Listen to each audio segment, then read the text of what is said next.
भीड़ चाल ना चल बंदे, तू अपनी राह बना ले। जो तू दिल से चाहता है तू मेहनत से पाले।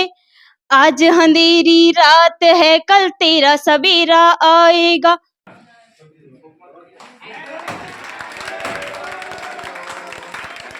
2-4 दिन तो वैसे ही मैंने ऐसे ही बिगाड़ दिया कि क्या पढ़ाता है, ऐसे नहीं, कोई ज़्यादा खास नहीं पढ़ाता।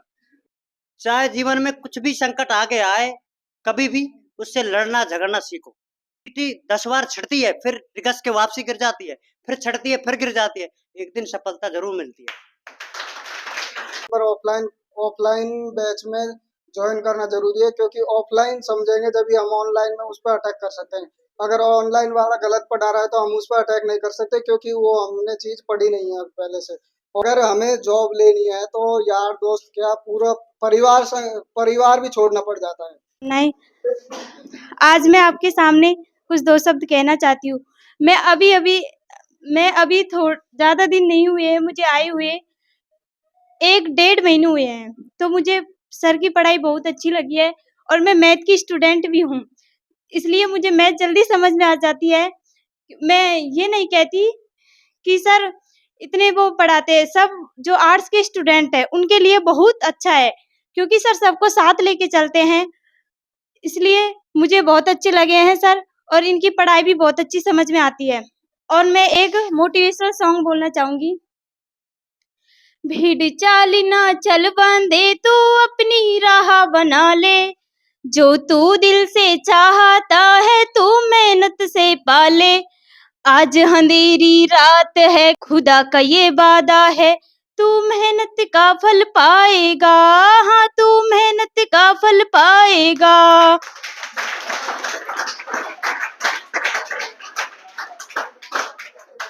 तुमसे लोग कहेंगे ये तुमसे ना हो पाएगा। हाँ, तुमसे लोग कहेंगे ये तुमसे ना हो पाएगा। हर कदम पे तुमको रोकेंगे, टोकेंगे, भटकाएंगे। तुम नजरें अपनी लक्ष्य पे रख, हाँ तुम नजरें अपनी लक्ष्य पे रख कर कुछ दिन बहरे बन जाना। जब पालेगा तू मंजिल, देखेगा जमाना, हो देखेगा जमाना। जब जीत होगी तेरी सबका मुंह बंद हो जाएगा। खुदा का ये वादा है, तू मेहनत का फल पाएगा। हाँ, तू मेहनत का फल पाएगा। Thank you sir. बहुत बहुत बहुत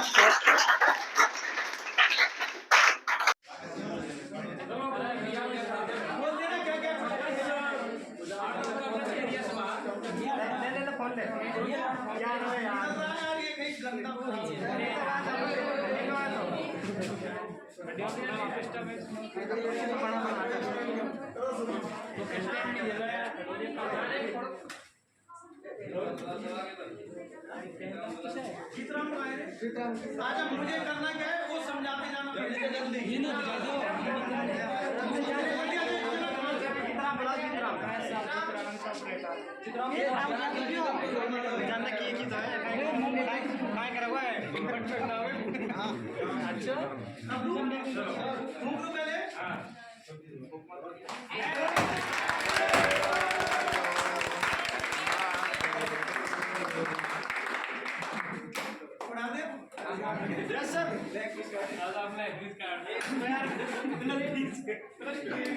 अब खिलाना किसको है? जीतराम खिला दे सर। इससे मत खिलाना, गंदा मत करना, क्योंकि किसी कोई बात नहीं, मेरे प्यारे सब स्टूडेंट एक काम करो।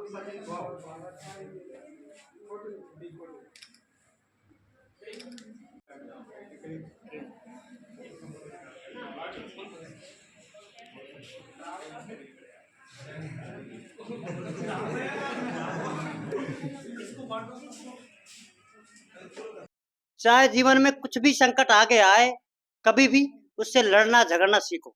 चींटी 10 बार छिड़ती है, फिर घिस के वापसी गिर जाती है, फिर छिड़ती है, फिर गिर जाती है, एक दिन सफलता जरूर मिलती है।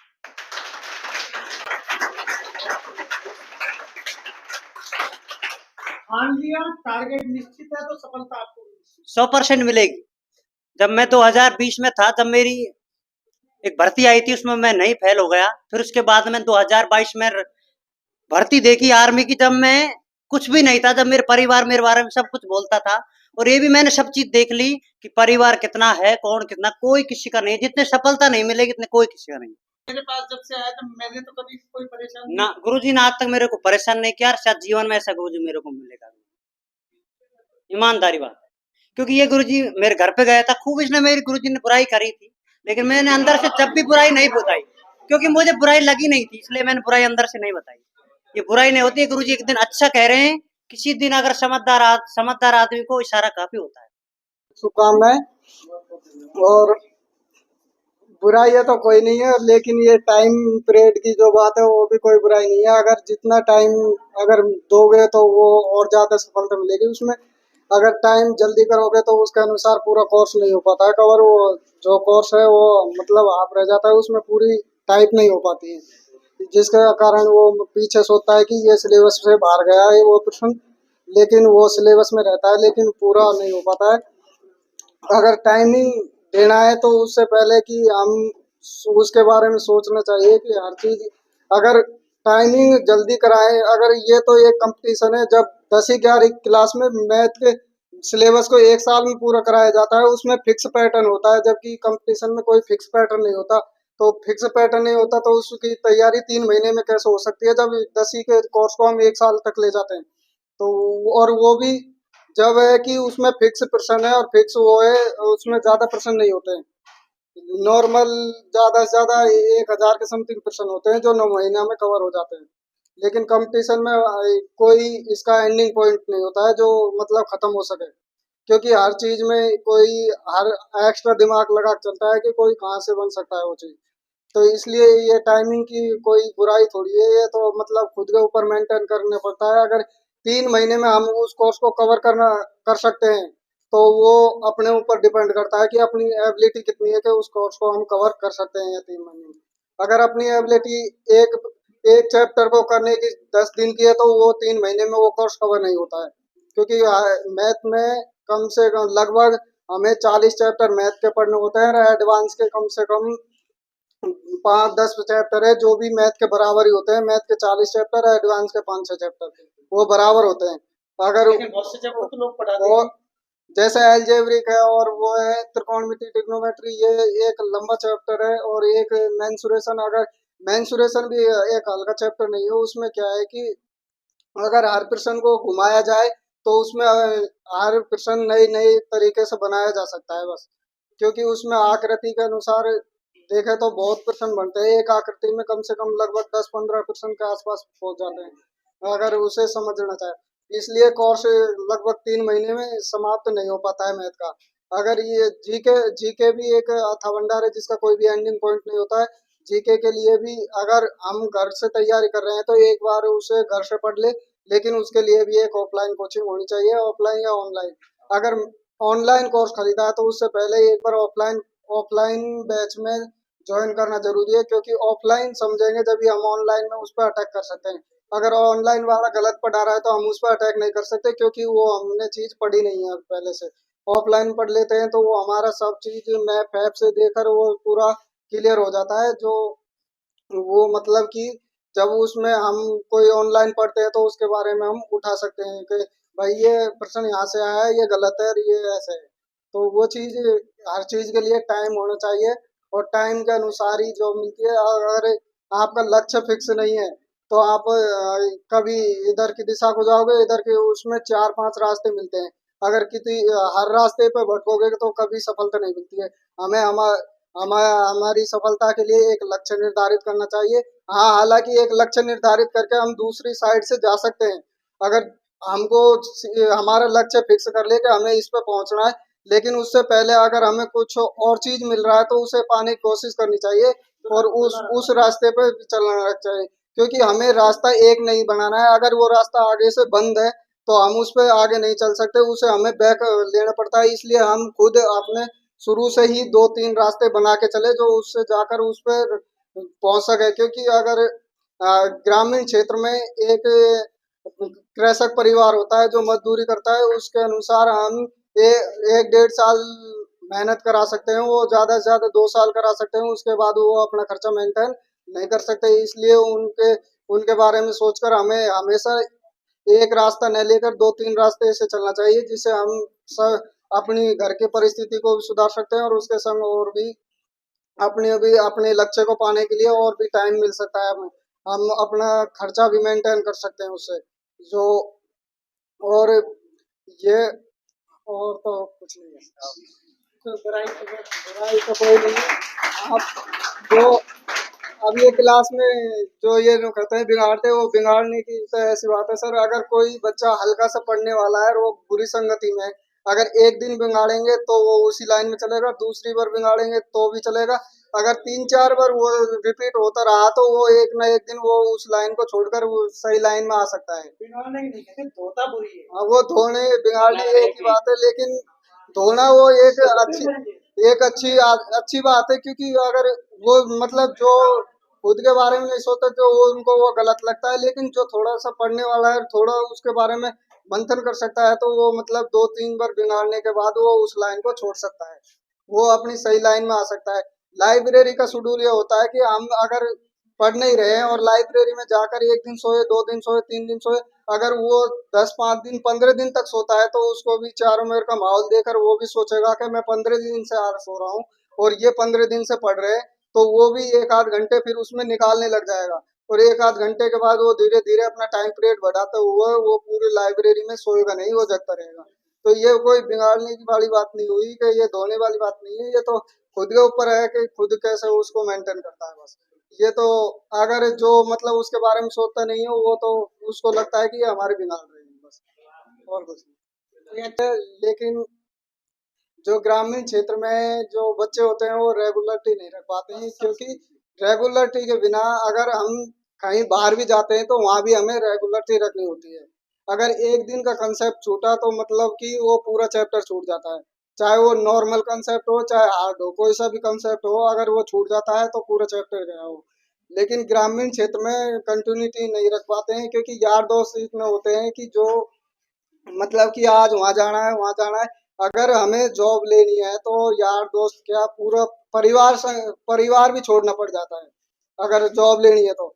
अगर परिवार वालों के भी क्या है कि अब बीच में काम धंधे आते ही रहते हैं, वो फंक्शन फंक्शन तो सब चीज अटेंड करेंगे तो हमारे पास इतना टाइम नहीं होता, क्योंकि एक साल में कम से कम 4-5 महीने तो फंक्शन के होते हैं उसमें। तो ये कोई 4-5 महीने वहाँ बिगाड़ देंगे तो वो एक साल में जो बाकी के 7 महीने पड़ा हुआ है वो भी खत्म हो जाता है उसके संग, वो दोबारा जीरो से स्टार्ट करना पड़ता है। अगर एक बार जो और पढ़ने का ऐसा है, अगर बच्चा अगर ज्यादा नहीं पढ़ पाता है, 4 घंटे पढ़ता है, लेकिन उस 4 घंटे को भी ऐसे पढ़ो या 2 घंटे को भी ऐसे पढ़ो जो अपने याद रहे, उसके बाद उस टाइम को ऐसे करो कि जो याद रहना चाहिए, ऐसे नहीं कि वो भी पढ़ लिया और दूसरे दिन भी उसी को रिपीट कर रहे हैं, तीसरे दिन भी ऐसा होना चाहिए। वो एक दिन पढ़ा तो एक दिन में याद हो जाना चाहिए, उसके बाद उसमें दोबारा फेरने की दिक्कत होनी चाहिए, 10 मिनट में फिर जाए बस।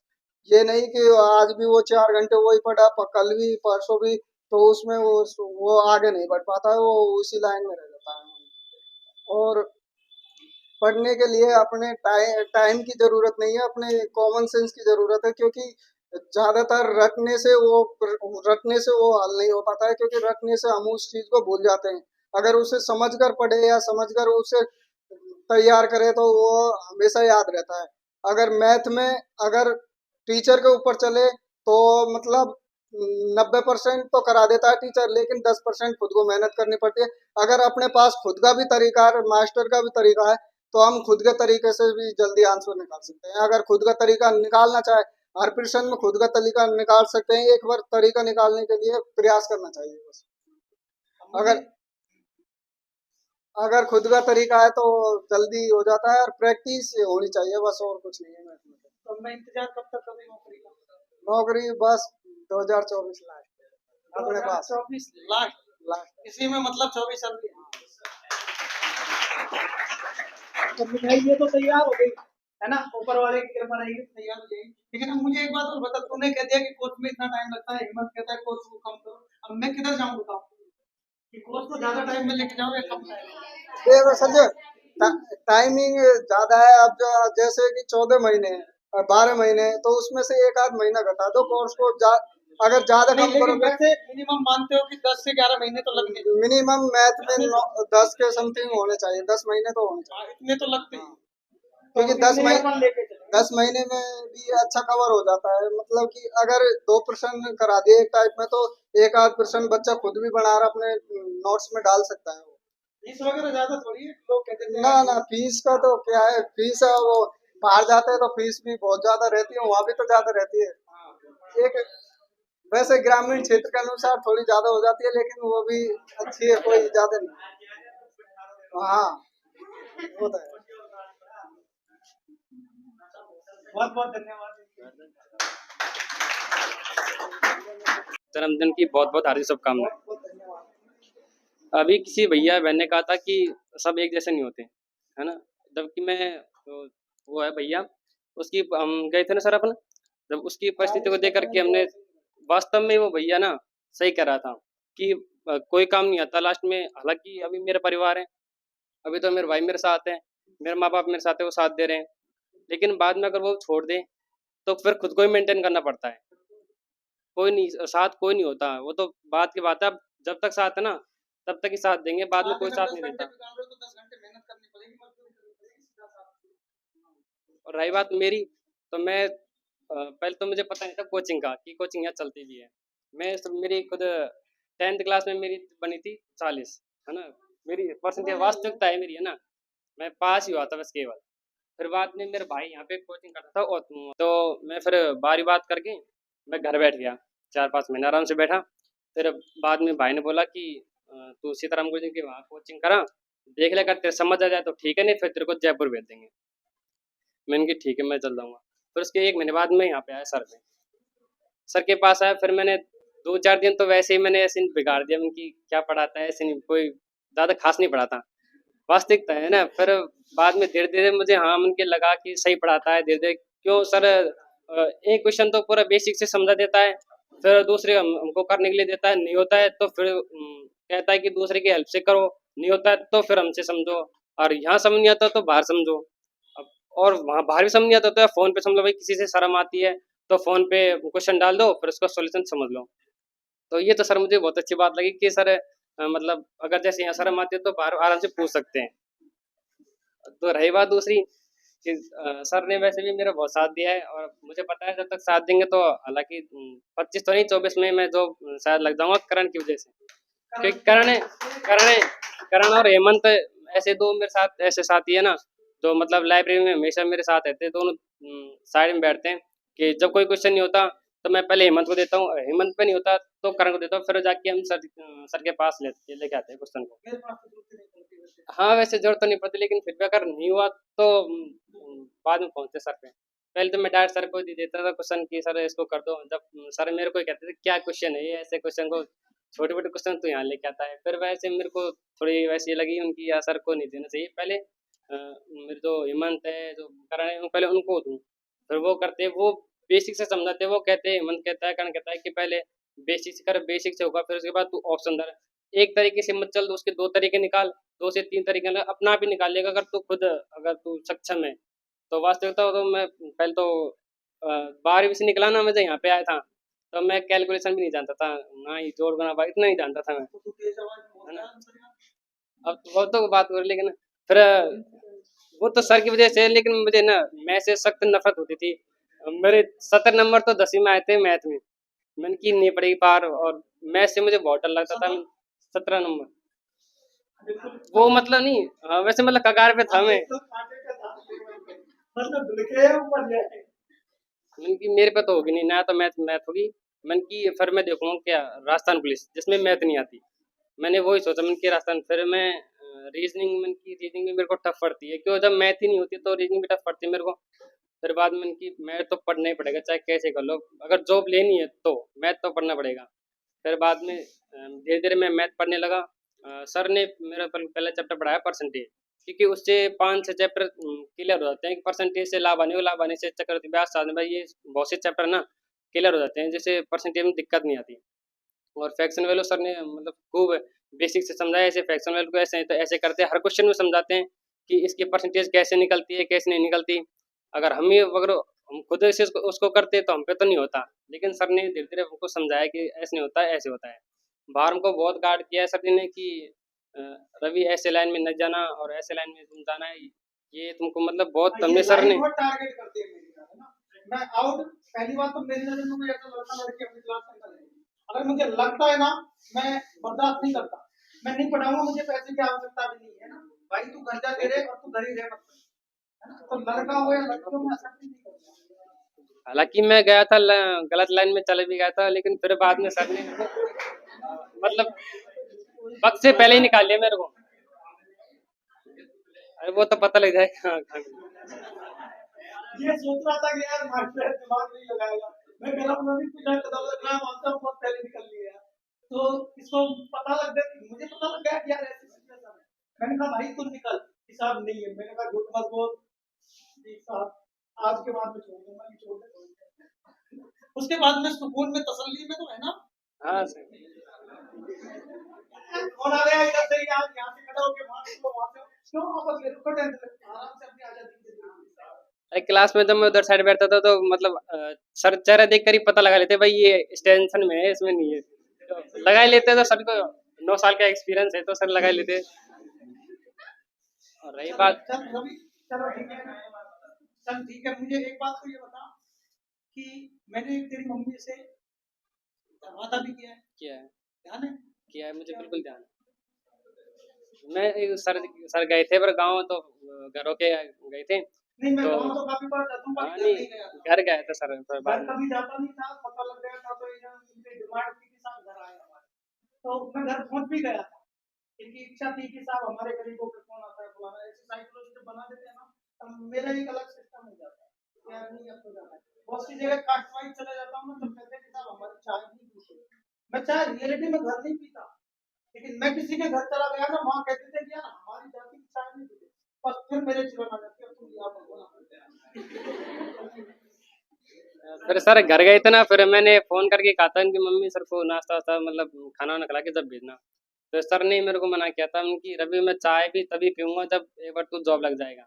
और हाँ मुझे खुद पे विश्वास है कि करण और हेमंत जैसे अगर मेरे साथ ही रहे सर जैसे, तो मैं 2024 में ले ही लूंगा, पक्का। पक्का लूंगा सर। तो फिर चाय क्या, फिर तो हम चाय फिर से भी- चाय, बात तो चाय की हुई। फिर तो वहाँ कार्यक्रम बड़ा करेंगे।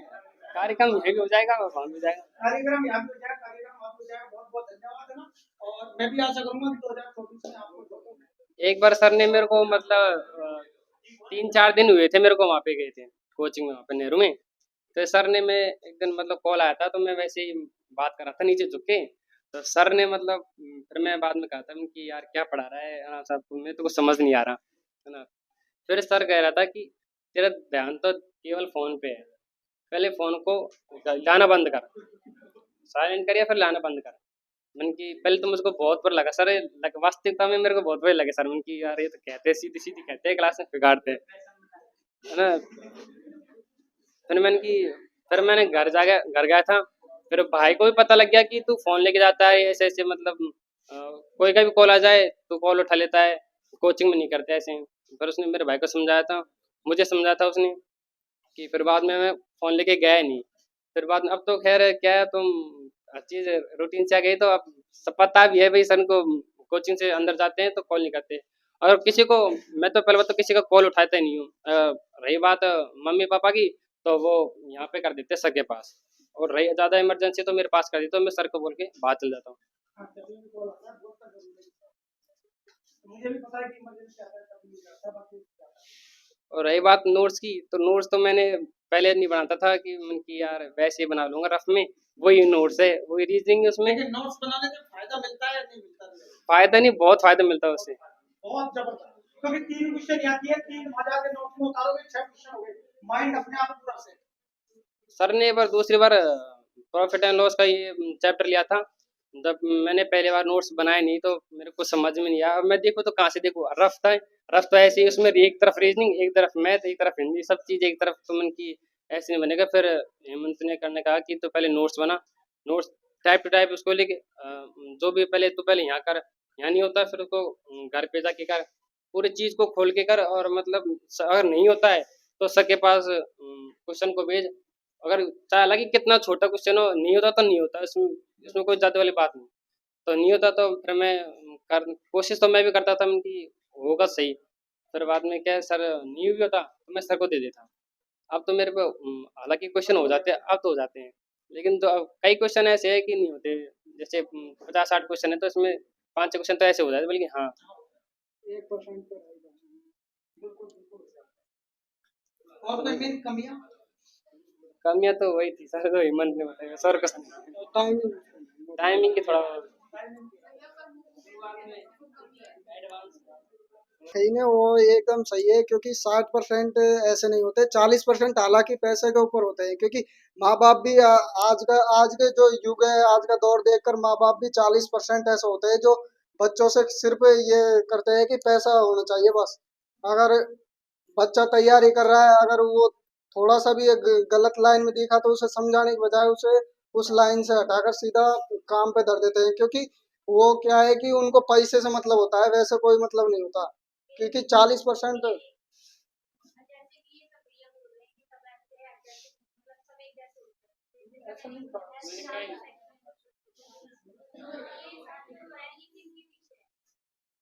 उससे कोई मतलब नहीं है। 60% नहीं होता, लेकिन 40% हकीकत में होते हैं, क्योंकि जो बच्चों से पैसों की उम्मीद करते हैं कि पैसे चाहिए हमें और कुछ नहीं है। क्योंकि 40% ऐसे आदमी होते हैं जो बच्चों से ये चाहते हैं कि पैसे हो, चाहे कैसे भी लाओ कमा के, उससे उनसे कोई मतलब नहीं होता, चाहे वो कैसे भी ला, कैसे भी कहीं भी पड़ा हो, चाहे कैसे भी कर रहा हो, लेकिन उनको पैसा चाहिए बस। क्योंकि हर माँ बाप हर बच्चे की फीलिंग नहीं समझता। बच्चा हमेशा माँ बाप की अनुसार चलता है। बच्चा अपने अपने जो अपना लक्ष्य है वो भी पूरा नहीं कर पाता है माँ बाप की तरह, क्योंकि माँ बाप उन्हें यूँ कहता है कि इस लाइन में चलो, तो उस लाइन में चलना अनिवार्य हो जाता है उसके लिए, क्योंकि वो खुद की लाइफ को एक तरह से मेंटेन नहीं कर पाता है। फिर वो क्या है कि हमेशा 40% ऐसे मिलते हैं, क्योंकि आज का जो युग है उसके अनुसार अब ये आबादी बढ़ती जा रही है हवा के अनुसार, क्योंकि आजकल जो पैसा है ये एक ऐसी चीज बन गया है जो अगर होता है तो सब सब रिश्तेदार और भाई बहन सब होते हैं, लेकिन कोई नहीं होता है। जब अगर टाइम पे अगर कोई काम नहीं आता है तो वो चाहे माँ बाप हो वो भी उसका कोई नहीं होता है। अगर टाइम पे जो काम आ जाए मुसीबत के टाइम पे वही उसका होता है सगा, बस और कोई नहीं होता, चाहे वो सगा माँ बाप क्यों ना हो। टाइम पे काम आना चाहिए बस, मुसीबत के टाइम पे। और हमेशा अगर पढ़ाई करनी है तो ऐसे करो कि अगर 4 घंटे भी पढ़ रहे हो तो 2 घंटा उसमें नया सीखो और 2 घंटा उसके ऊपर अभ्यास करो, प्रैक्टिस करो, और बाकी के चाहे खेल कूद में निकालो, लेकिन 2 घंटे नया सीखने की कोशिश करनी चाहिए, और 2-3 घंटे अपने प्रैक्टिस को दो। बाकी के अपने पास 19-20 घंटे बचते हैं, 19 घंटे तो उनमें खूब अपने ऐश और आराम से उनको निकालो, लेकिन वो 4-5 घंटे रूटीन होना चाहिए, उसके अनुसार वो नया सीखना चाहिए। और रही संडे की बात, संडे को जितना भी हमने नया सीखा है उसका रिवाइज करके उसके पे एक मॉक टेस्ट या स्ट्रगल टेस्ट, तो जो मतलब उस चैप्टर है जो पढ़ा है उसका एक टेस्ट देना चाहिए और उसका एनालाइज करना चाहिए कि कहाँ हम पे कमी रही है, ये चीज है।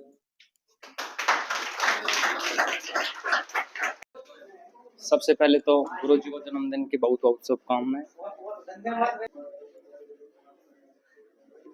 मैं ये कहूंगा कि है ना, आज मैं खड़ा हूँ तो सीताराम गुरुजन की वजह से खड़ा हूँ। क्यों खड़ा हूँ? क्योंकि 3 चांस हो गए मेरे साथ में, तीनों चांस में मैं इतना विकट कठिन परिस्थिति में आ गया कि ये लगा लो कि है ना, आज शायद मैं आपके सामने नहीं होता। क्या हुआ कि जैसे रवि भैया ने बताया ना, तो ऐसे मैं भी, भाई कॉलेज लाइफ होती है, कॉलेज लाइफ में सब पढ़ जाते हैं, तो मैं भी पढ़ गया। अब पढ़ गया तो वो 1 साल निकल गया, 2 साल निकल गया, लेकिन तीसरे साल में अपन कहते हैं ना कि यार ये अपने बगैर नहीं रह सकती, ये मर जाएगी, फलाना ढिकाना, ये सब है ना कहने की बात है, नहीं है ना। ये अदर कास्ट के है, मैं सैनी समाज से आता हूँ, ये प्रजापत समाज से, लेकिन तब भी देख लो इनका लगाव, इन्होंने मेरा साथ दिया, 1 दिन की छुट्टी भी दे दी इन्होंने। जिंदगी में अपन को है ना संघर्ष करते रहना चाहिए। अगर संघर्ष करेंगे ना तो इससे या तो अपन को लक्ष्य की प्राप्ति होगी या फिर अनुभव की, तो दोनों ही हमारे जीवन के लिए है ना अनमोल है। और यदि हमने ना समय को नष्ट कर दिया ना, तो एक दिन ऐसा भी आएगा जो समय हमको नष्ट कर देगा। बस एक बात है,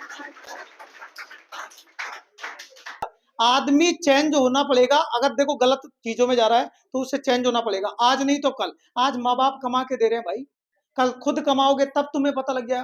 तुम गलत दिशा में जाओगे, तुम्हारी संतान गलत दिशा में जाएगी, डीएनए का फर्क होता है। इसीलिए मैं आपसे ये कहूंगा कि आप भी परिवर्तन हो जाओ अभी से और तैयारी पे ध्यान दो।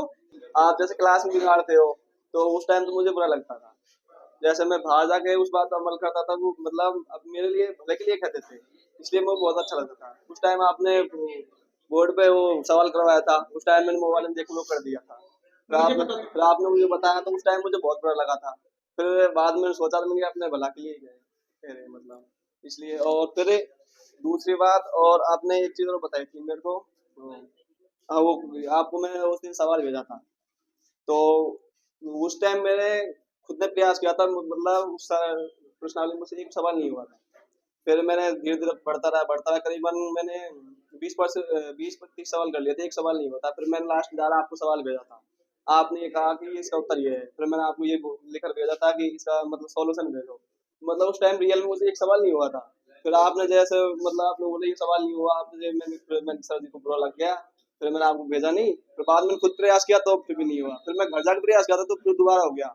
उस टाइम मैंने हेमंत को भेजा था, वो तो हेमंत ने करके मुझे भेजा था, भाई यार नॉर्मल सवाल है, इसका इसका। फिर मैंने उस टाइम से, तो आपकी ये बात मुझे अच्छी लगी कि आप बिगाड़े, वो मतलब अपने हल के भला के लिए बिगाड़े। कोई बुराई नहीं, बुराई बस बिगाड़ने की है। सबको एक बिगाड़ने वाली बुराई और नहीं लगी। नहीं, वो अच्छी बात है कि बिगाड़ने कुछ मैं यही तो कह रहा हूँ, बिगाड़ने वाली बुराई किसी को बुराई नहीं लगी, अच्छा ही लगी। और दूसरी बात, जो आप ये सोशल मीडिया की बात करते हैं, मैं खुद सोशल मीडिया का उपयोग करता हूँ। जो आप ये बोलते हैं कि भाई रील वगैरह मत देखो, मैं खुद देखता हूँ। कल बार मेरे मूड जो सर खराब रहता है, मतलब दिमाग टेंशन रहती है, तो मैं देखता हूँ एक के बाद एक नई नई आती है, उसको देखने के बाद मैंने इसको छोड़ना पड़ेगा। अगर इसको छोड़ दिया जाए तो पढ़ाई में बहुत इंटरेस्ट है, उसको छोड़ने के बाद अगर पढ़ने लग जाए तो मतलब पता ही नहीं लगता टाइम का कब निकल गया। अब मैं लाइब्रेरी में जाता हूँ तो लाइब्रेरी में मैथ देखता हूँ करीबन 6 बजे तक, तो 6 बजे तक मैथ का पता ही नहीं लगता टाइम कब निकल गया। 6 बजे तक मैथ को इतना वो है, अभी हो जाएगा कवर, कोई कॉन्फिडेंस है। कॉन्फिडेंस।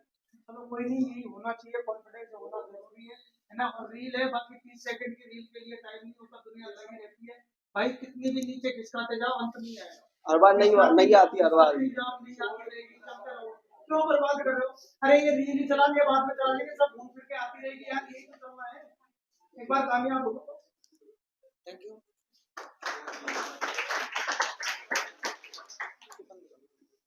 एवं सर को प्रणाम करते हुए और सभी भाई बहनों के सामने मैं 2 शब्द कहना चाहती हूँ। अगर इसमें कोई गलती हो तो मुझे माफ़ कर देना। सर जो ये पढ़ाते हैं, यहाँ मंडावर में कोई ऐसी संस्था नहीं है जो हर बच्चों को एक साथ लेके चल सकती है। हाँ, मैं मानती हूँ कि सब बच्चे इतने टैलेंट नहीं होते कि सर अगर कोर्स को जल्दी कराएँ तो सबकी समझ आ जाए, क्योंकि हर एक बच्चा का दिमाग इतना नहीं चलता, इसलिए सर थोड़ा स्लो चलते हैं। और सर यही चाहते हैं कि सारे बच्चों की समझ आना चाहिए। तो सर का मतलब ये सही है। और सर देखते हैं कि कौन लड़का या कोई भी लड़की जो भी अगर गलत रास्ते पे जाते हैं तो उन्हें टोक देते हैं। और सर बाकी है ना, और अदर कोचिंग में ऐसा नहीं होता। लड़की चाहे कहीं भी जाओ, लड़के कहीं भी जाओ, उन्हें कोई मतलब नहीं होता है कि कहाँ जा रहे हैं, क्योंकि सिर्फ कोचिंग वालों को फीस से मतलब होता है। उन्हें तो बस उनकी फीस आनी चाहिए, बच्चा कुछ भी करे ये उनको मतलब नहीं होता। और फिर हम सब भाई बहन एक गांव से बिलॉन्ग करते हैं, तो यानी कि हमारे माँ बाप को हम पे भरोसा है तभी वो इतने दूर भेज देते हैं। तो हमें अपने माता पिता का भरोसों को तोड़ना नहीं चाहिए। ऐसा नहीं कि हम वहाँ से उनका भरोसा है लेकिन हम यहाँ आने के बाद कुछ भी कर रहे हैं, तो उनका भी भरोसा बनाए रखना चाहिए। और सर यहाँ पढ़ाते हैं तो उसके लिए प्रैक्टिस करना ज़रूरी है। और अगर हम प्रैक्टिस नहीं करेंगे तो फिर सर को ऐसे बोलते हैं कि समझ नहीं आता है। अगर प्रैक्टिस नहीं करेंगे तो समझ कैसे आएगा? तो इसलिए प्रैक्टिस करना भी बहुत ज़रूरी है।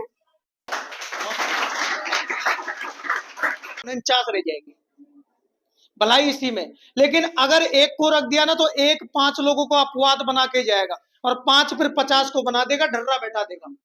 तो इनसे बचने के लिए हमें ये सावधानी बहुत जरूरी है। विश्वास कभी किसी का टूटने भी नहीं दूंगा, ये भी मैं गारंटी के साथ में कहता हूँ।